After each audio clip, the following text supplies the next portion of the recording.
humanity go out?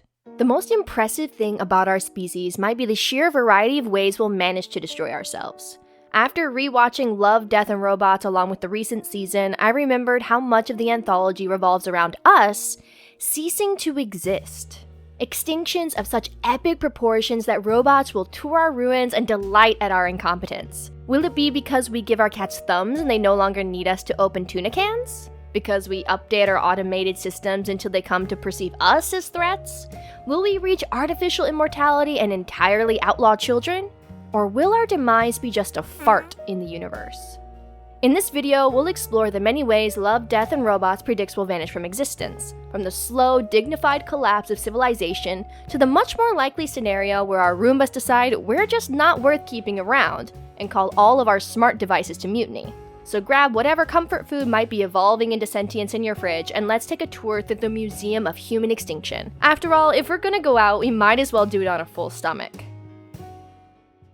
For these first points, let's keep things within the realm of modern possibility, which is once we're gone, everything we've created, including fast food hamburgers, will remain. The Earth will become a tourist attraction for mechanical beings who will snap selfies with our skeletons, steal our hats, and ponder at how we've gone out by the long, heedless autumn of our own self-regard. Or as Metro, their one-eyed pyramid-shaped tour guide puts it, we screw ourselves by being a bunch of morons. So, was it nuclear winter? Nope. Our fatal mistake among the long list of poisoning the environment and choking on our own hubris is that we give cats opposable thumbs. Once they can open their own tuna cans, humanity becomes obsolete. Not a planet of the apes, but a planet of the cats, if you will. And honestly, in this scenario, we should have seen it coming. Any species that sleeps 16 hours a day while still managing to completely dominate their human owners was clearly playing the long game. Alternatively, if there's anything more humiliating, it's that yogurt will collapse the government. What starts as a scientist commandeering a failed project for breakfast turns into sentient yogurt demanding political real estate. And not even a whole country, just Ohio. Our leader's first response is laughter, then panic when the yogurt threatens to take its economic genius to China.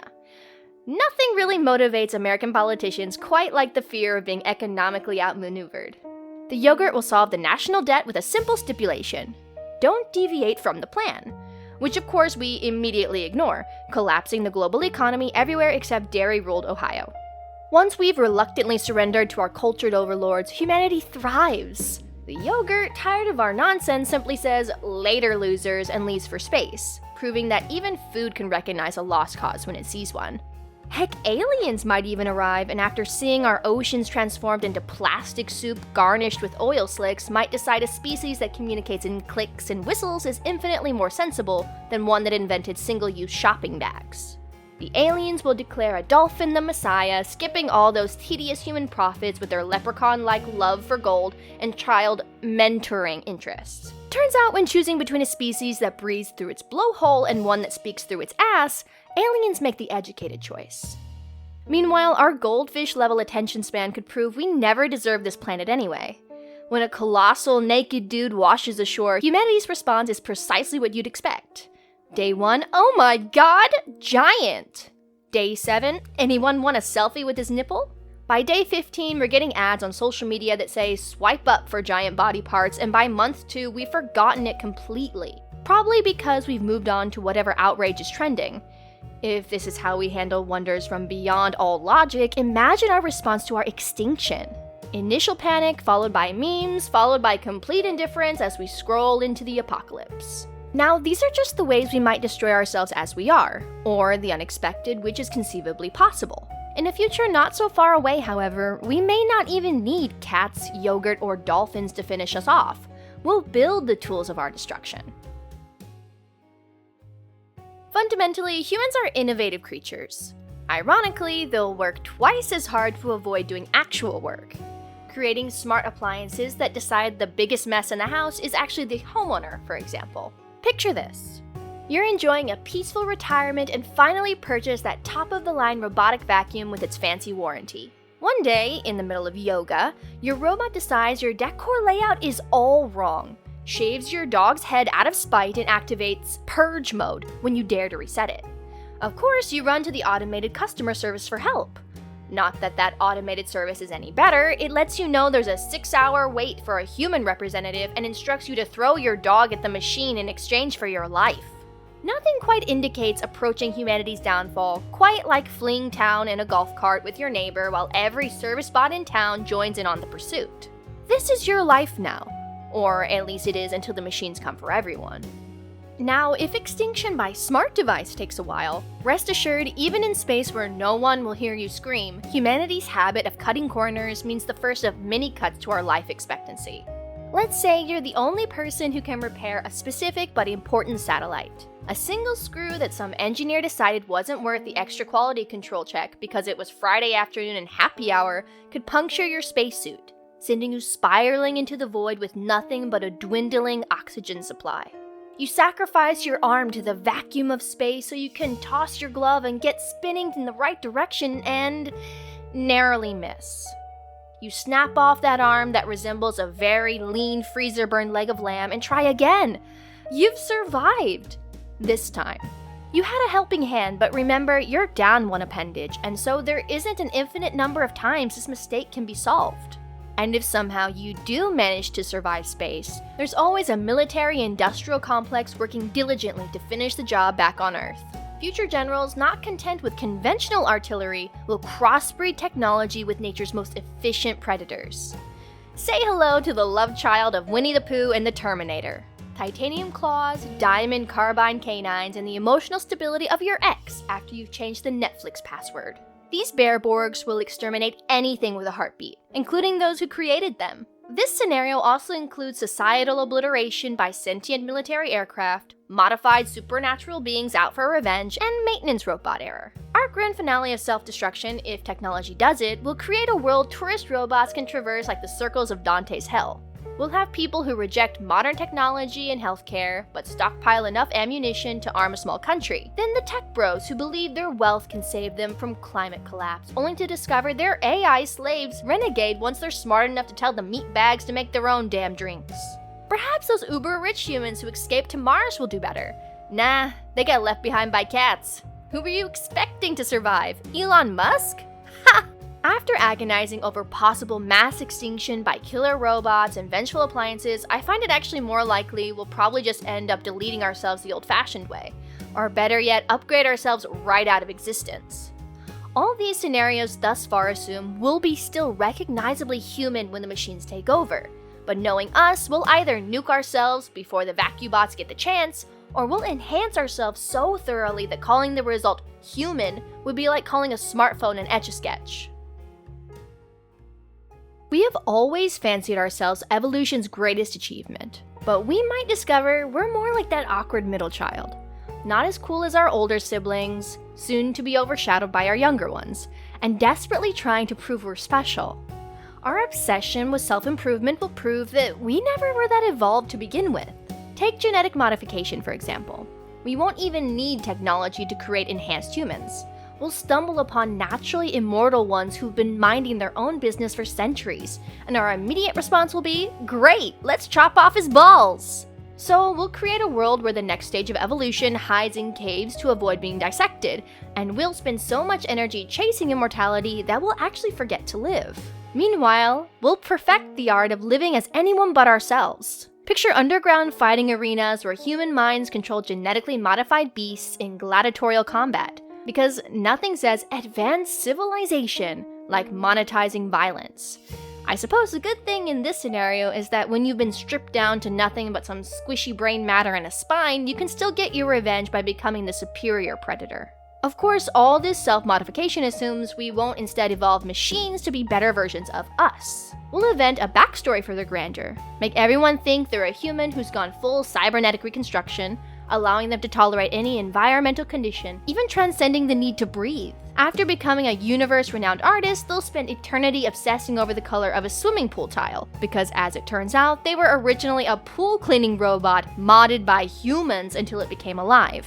And not even infinite processing power can cure existential boredom, because as it turns out, happiness can come from less, not more. But as I've said, humans are greedy. We very well could achieve intravenous immortality on our own, But when life is one long, non-stop party, that means room at the table of existence is limited. Our world will become a place where we'll need to systematically cull anyone who reproduces and their children whose only crime was existing without permission.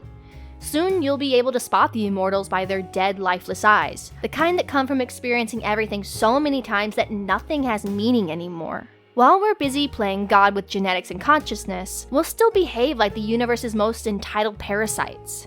We'll discover alien civilizations that have been thriving for millions of years with perfect self-sustaining ecosystems, and our immediate response will be, great, how can we steal this? These alien swarms will have achieved everything we claim to want.